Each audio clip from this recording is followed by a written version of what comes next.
जय सीताराम। अयोध्या से पधारे हुए श्री मनमोहन शरण जी को अपने विचार रखने के लिए मैं निमंत्रण देता हूं। श्री मनमोहन शरण जी, अयोध्या।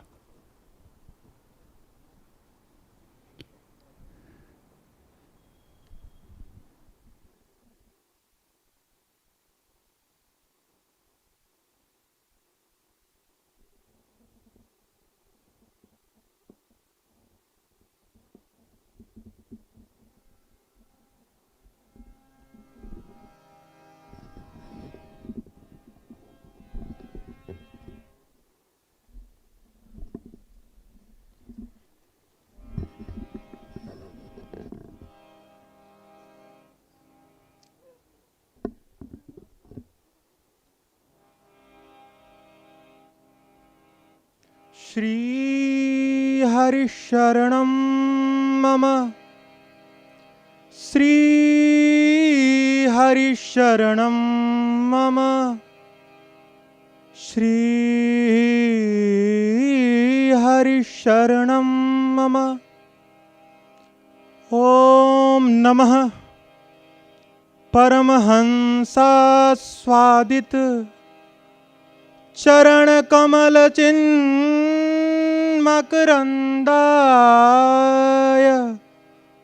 भक्त जनमानस निवासाय श्री रामचंद्रा।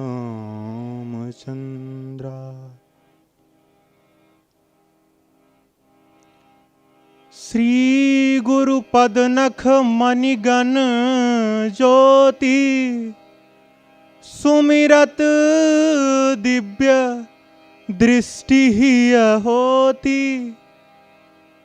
दलन मोह तमसो सप्रकाशु बड़े भाग उर आवै जासु, बड़े भाग उर आवै जासु। सभी विद्वज्जनों के श्री चरणों में इस बालक का प्रणाम स्वीकार हो। जय जय श्री सीताराम, जय जय श्री राधे श्याम। मैं तो आप सभी के समक्ष एक इतना तुच्छ बालक हूँ जो कि अगर आप किसी कक्षा के अध्यापक हों तो हम उस गेट में बैठकर वहाँ भी शिक्षा पाने के योग्य और अधिकारी नहीं हैं। ऐसे श्री सर्व गुरुदेव भगवान एवं सभी विद्वज्जनों के श्री चरणों में बारंबार प्रणति पुरस्चरण।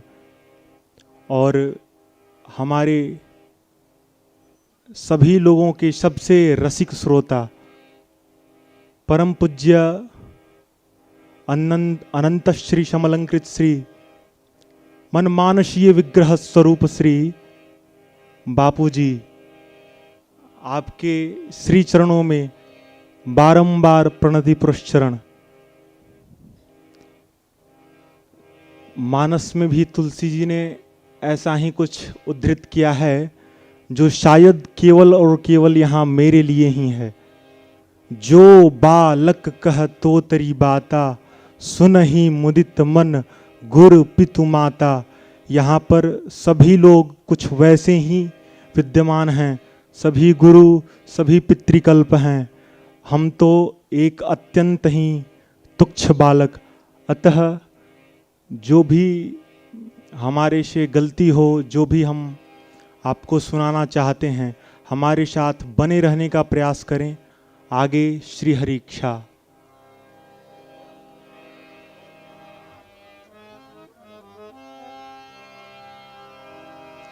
अपाणि पादो जवनो गृहीता, पश्यत्य चक्षु सशृणोत्य कर्णः।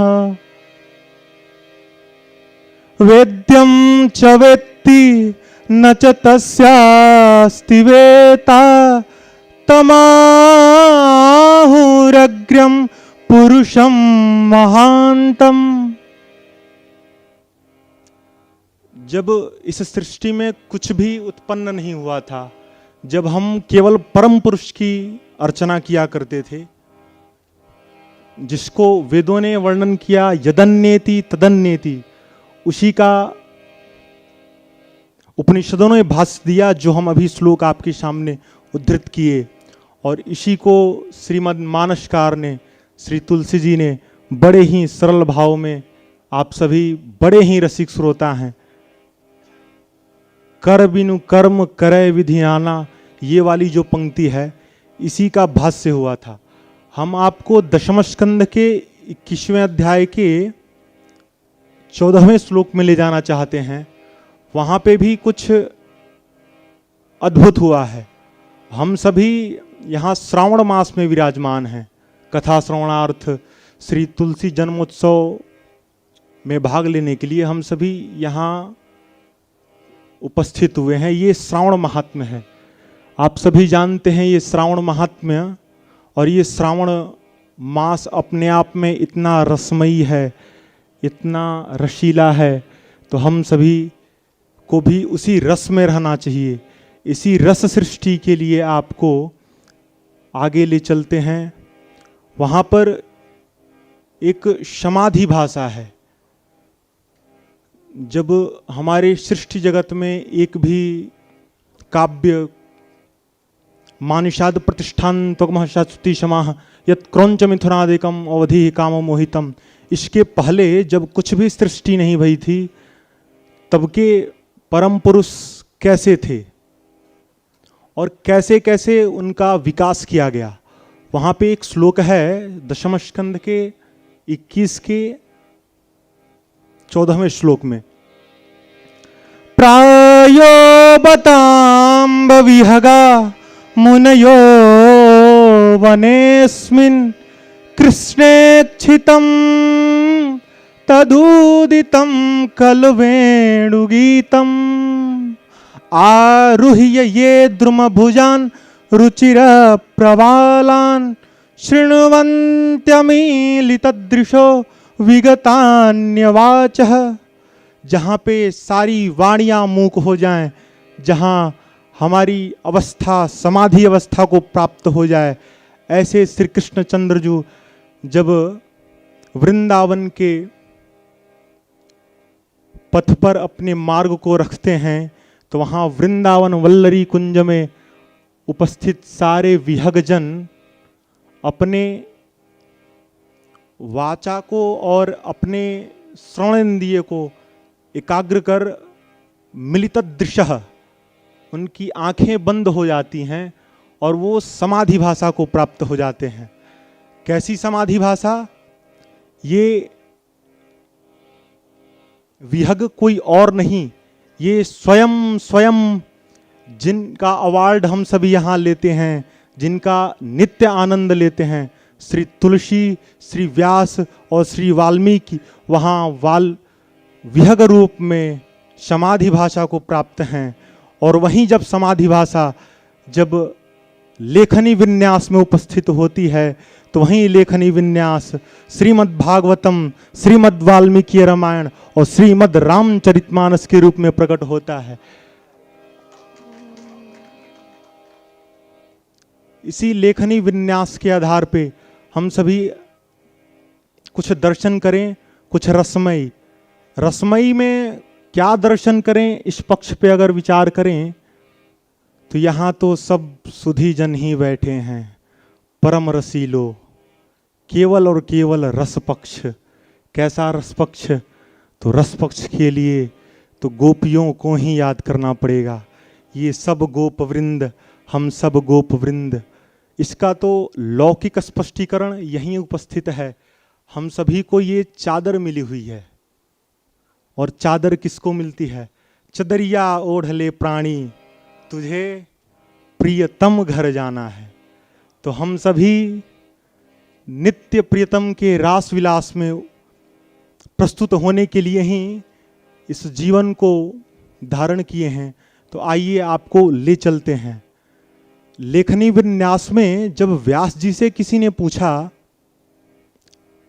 प्रभु अगर हम आंख वाले हैं तो हम आंख वालों का सबसे सर्वश्रेष्ठ फल क्या है, तो उन्होंने क्या उत्तर दिया, जरा मेरे साथ बने रहिए। अक्षण्वतां फलमिदं न परम विदामः सख्यः पशूननु विवेशयतोर्वयस्यै वक्त्रं व्रजेश सुतयोः रनुवेणुजुष्टं यैर्वा निपीतमनुरक्त कटाक्षमोक्षम। ये थोड़ा संस्कृत आर्ष शब्द है, हम सोच रहे थे इसका प्रयोग नहीं हो, वैसे आप सब इतने विद्वद्वरेण्य हैं कि हम अपने आप को रोक नहीं पाए।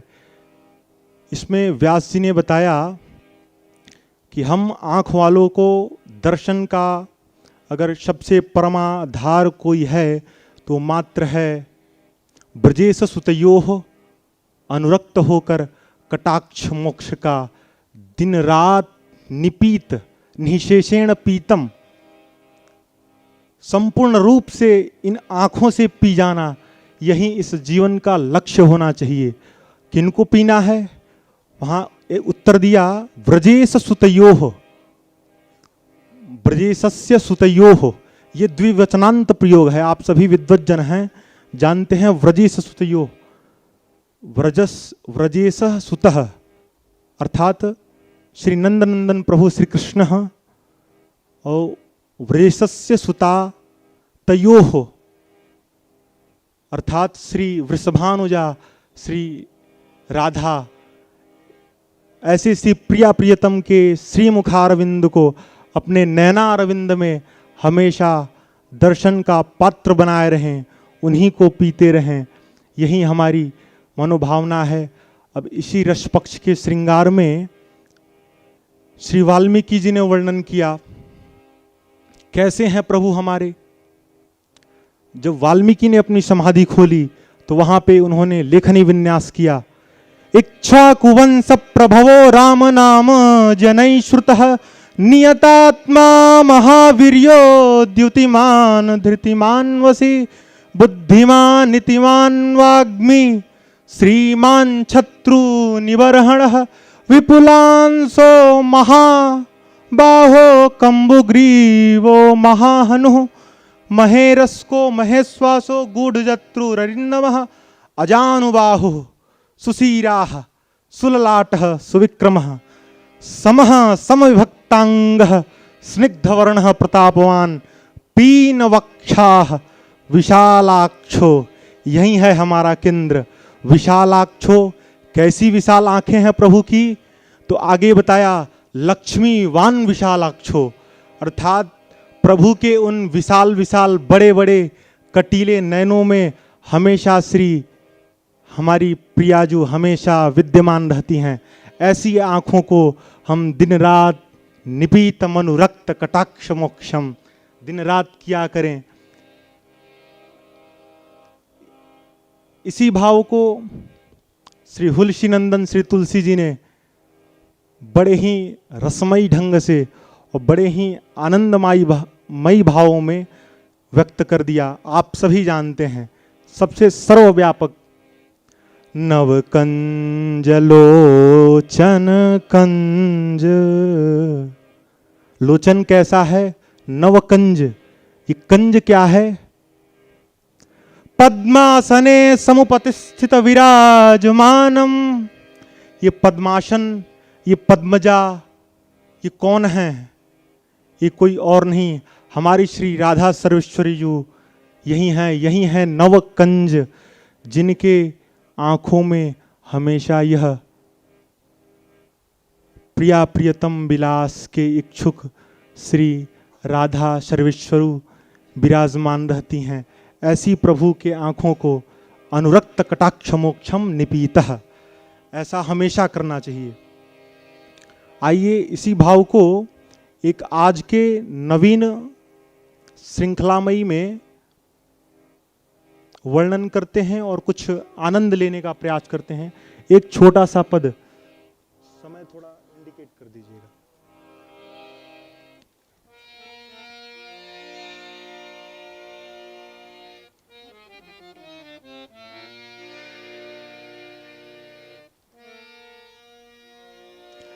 अनुपम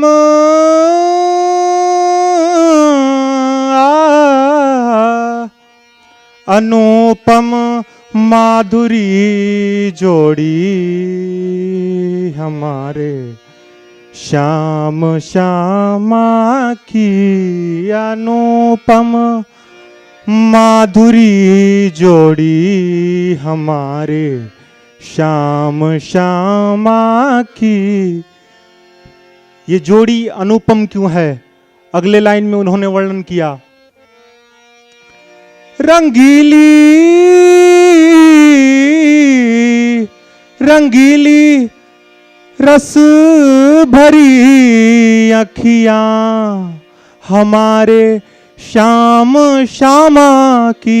रंगीली रस भरी अखियां हमारे श्याम श्यामा की। फिर से वही बात, निपीतम अनुरक्त कटाक्ष मोक्षम। इस बात को केंद्र में रखना है और हमारे साथ बने रहना है। अगले चरण में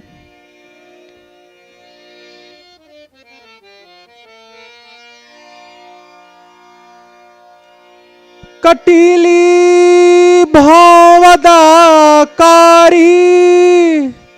सुघर सुरत मधुर बतियां। कटीली भाव अदाकारी सुघर सूरत मधुर बतियां। आगे, लचक गर्दन की मन बसिया लचक गर्दन की मन बसिया हमारे श्याम श्यामा की। लचक गर्दन की मन बसिया हमारे श्याम श्यामा की। यह पुण्य विहार और कैसा है? मुकुट मणि चंद्रिका माथे अधर पर पान की लाली। बरहा पीडम नटवर वपुः। मुकुट मणि चंद्रिका माथे अधर पर पान की लाली। क्या ये लाली पान के चरवण के बाद भई है? रस पक्ष ने उत्तर दिया, ये पान के चरवण के बाद की ये लाली नहीं हो सकती। ये तो लाली वो है जो स्वयं पान में भी उत्पन्न होती है। ये पान की सृष्टात्मिका सृष्टि है, यहीं से पान की भी लाली उत्पन्न होती है। ऐसे हमारे श्री युगल के श्री अधरामृत मुकुट मणि चंद्रिका माथे अधर पर पान की लाली। अहो अहो कैसी बनी शोभा हमारे श्याम श्यामा की। अहो, ये अहो शब्द उन गोपियों के लिए ही है जो अपने आप को हमेशा श्री युगलारविंद के श्री मुखारविंद को नित्य पान करने के उत्सुक अभिलाषी बनाए रहते हैं। ये अहो शब्द उन्हीं के संबोधनार्थ है। और गोपी भावान्वित होकर जब हम दशम स्कंध के 31वें अध्याय में आते हैं तो हमें इस पद को थोड़ा छोड़ना पड़ेगा। वहाँ तो वर्णन है, प्रहसिताननम प्रेम वीक्षणम विहरणम चते ध्यान मंगलम बृहद्वरः श्रियो वीक्षधामते मुहूर्त स्पृहा मुह्यते वनः। आज का यह समय इस रस पक्ष में थोड़ा ये तो आप सभी ही कह सकते हैं, ये हमारे सामर्थ्य की नहीं है। जैसी आगे हरि की इच्छा, आगे के चरणों में फिर शेष बातें कही जाएंगी। जय जय श्री सीताराम, जय जय श्री राधे श्याम।